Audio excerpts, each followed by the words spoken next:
Ngayon, ituturo ko naman sa inyo kung paano kayo makapag-apply online ng SSS Loan Continuation. So, ngayon, nasa mismong SSS website na tayo.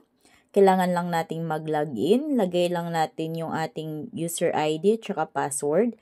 Then, click sign in. Ayan, nakapag-login na tayo sa ating SSS account. Scroll nyo lang pababa, makikita nyo dito yung I agree. Click nyo lang yan every time kayo mag-login sa inyong SSS account. So dito, pagka-login nyo sa inyong SSS account, makikita nyo na agad dito sa baba yung loan continuation. Click nyo lang yung loan continuation. Ito sa console loan information, dito nyo makikita lahat ng details. So, ito yung loan ninyo, consolidated loan. Ayan. Then, ito yung condonable penalty. So, makikita nyo dito yung sa SSS loan ko, yung penalty niya is 55 pesos pa lamang. Itong loan ko donation, para ito sa mga nag-loan ng salary loan or calamity loan, na kung saan ang laki na ng penalty ng inyong SSS loan. Sa akin, makikita nyo na ang penalty ko is 55 pesos lamang dahil ito is kaka-loan ko pa lang. Pero kung kayo is isa sa mga sobrang laki na ng penalty ninyo, so ito yung dapat ninyong gawin para hindi nyo na mabayaran yung penalty na pinataw ni SSS sa loan ninyo. So, check nyo yung SSS account nyo guys kung magkano nga ba yung lahat ng penalty ninyo. Halimbawa kayo ay may salary loan or calamity loan, makikita nyo dito yung loan type. Kung halimbawa may calamity loan din kayo, so dalawa yung nakalagay dito. Then, makikita nyo dito lahat ng breakdown tulad nito. Again, itong penalty condonation is para ito sa mga loan ninyo na sobrang taas na yung penalty. So, i-condone or tatanggalin ni SSS yung penalty ng loan ninyo pag sumali kayo dito sa loan condonation. Ngayon, dito sa preferred console loan payment term, click nyo lang itong please select. Click natin yan. Dito, pwede kayong mamili kung gusto nyo bang lahat ng loan ninyo is bayaran nyo na. So, kung gusto nyo nang bayaran lahat, piliin nyo yung one-time payment. Pero kung gusto nyo naman ito is i-installment, so pwede din. Click nyo lang itong installment. Ayan. Pag once na installment naman ang piliin ninyo, mamimili kayo ng down payment. So, magkano nga ba yung down payment ninyo? Click natin tong please select.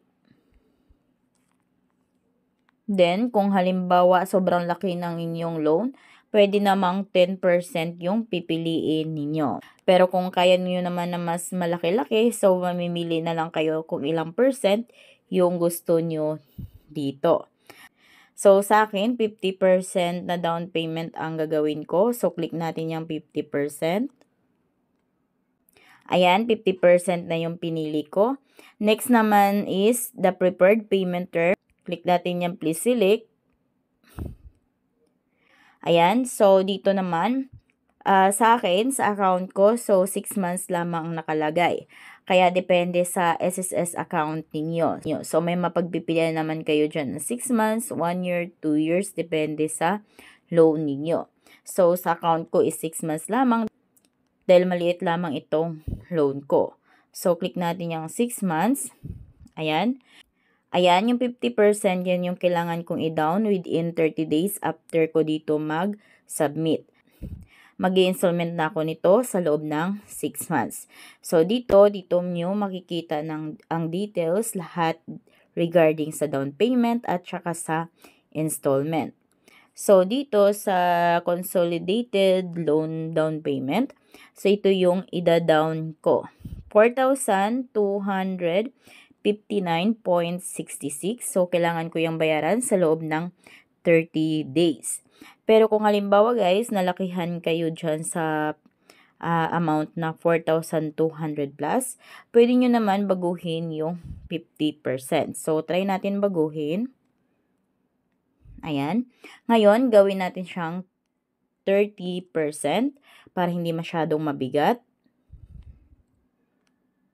Ayan. So, pag binago nyo tong down payment, so mababago din dito yung down payment. 2,500 plus na lang. So, yan yung kailangan nating bayaran sa loob ng 30 days. Then, makikita nyo din dito yung due date niya. Donable penalty niya is 16 pesos. So, mabawasan ng 16.55 or yun yung maitanggal sa inyong penalty pag once nagbayad na kayo dito sa inyong down payment. Next naman, pag nakapagbayad na kayo sa loob ng 30 days ng inyong down payment na 2.5. So, next, dito naman tayo sa restructured loan installment. So, dito, dahil ang pinili nyo dito is 6 months. So, dito, kailangan nyo itong bayaran sa loob ng 6 months. So, yung monthly due ninyo is 1,023 pesos. Ayan, makikita nyo din dito yung first amortization ninyo, then yung last amortization ninyo. Then, pag once na sure na kayo sa inyong down payment at installment, so, click nyo na itong may box. Pag na-click nyo na yung may box, lalabas yung ganito. So, scroll nyo lang, basahin nyo lang yung mga gusto nyong basahin dyan, gusto nyong malaman regarding dito sa condonation. Then, pag okay na, then para makapag-proceed na, click nyo na itong confirm. Ayan, pag na-confirm nyo na, click nyo na itong proceed. Then guys, pag once na-click nyo na yung proceed, so lalabas na dyan yung you have successfully submitted your loan condonation. So, hindi ko to i-click yung proceed dahil pag once i-click ko yan, so masali ako sa loan condonation which is hindi pa naman ganun kalaki yung penalty ng aking loan. So, hindi ako sasali dito sa loan condonation. So, sa inyo, pag once na-click nyo yung proceed, so lalabas na dyan yung you have successfully apply for loan condonation. Then, mag-i-email si SSS sa inyo regarding sa application ninyo dito. Then, pag once na nakapag-apply na kayo, okay na yung pag-submit nyo dito sa loan condonation. So, ang gagawin ninyo, mag-login lang kayo ulit sa inyong SSS account. Ngayon, pag once na magbabayad na kayo, so dito na kayo sa pay loans, click nyo lang tong generating a PRN. So, pag once na magbabayad na kayo ng inyong loan condonation lagi, dito lang kayo sa pay loans.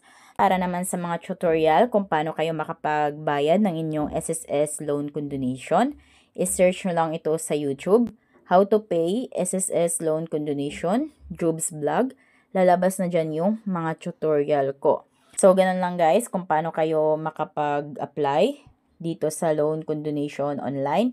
So, kung kayo ay bago sa aking vlog, please consider to subscribe para updated kayo lagi sa mga informative na mga videos ko. Thank you for watching!